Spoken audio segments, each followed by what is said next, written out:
লক্ষীপুৰ হাটগাঁৱত হাল মাৰিবলৈ যোৱা মেজিৰ দৃশ্যই ভোগালীত আকৰ্ষিত কৰিছে ৰাইজক। গোৱালপাৰা জিলাৰ লক্ষীপুৰ হাটগাঁৱত পথাৰত নাঙল জোঙালৈ হাল মাৰিবলৈ যোৱা মেজিৰ দৃশ্যই ৰাইজক আকৰ্ষিত কৰিছে। হাটগাঁৱৰ ৯-১০ গৰাকী যুৱকে বহুদিন কষ্ট কৰি উৰুকাৰ মেজি প্ৰস্তুত কৰি উলিয়াইছে। বিশাল যুৱক আকাৰৰ আৰ্হিত এজন যুৱকে কান্ধত নাঙল জোঙালৈ পুতেকৰ হাতত ধৰি পথাৰত হাল মাৰিবলৈ গৈ আছে। দৃশ্যটো বৰ ধুনীয়া।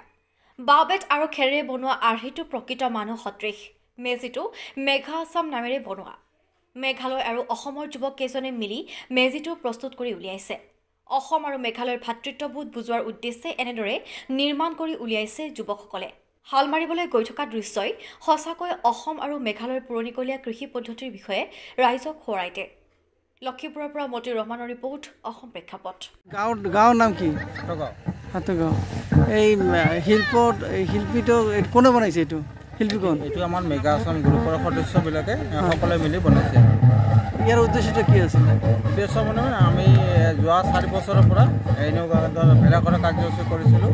প্ৰথমবাৰ আমি ড্ৰাগন বনাইছিলোঁ, দ্বিতীয়বাৰ আমি ঢোল পেঁপা বনাইছোঁ, তাতো আমি NKTVৰ পৰা পুৰস্কাৰ পাবলৈ সক্ষম হৈছিলোঁ। তৃতীয়বাৰ আমি গৰু গাড়ী বনাইছিলোঁ, তাতো আমাৰ ৰাইজে যথেষ্ট সঁহাৰি দিছিল। আৰু আজি এই বছৰ আমাৰ চতুৰ্থবাৰ।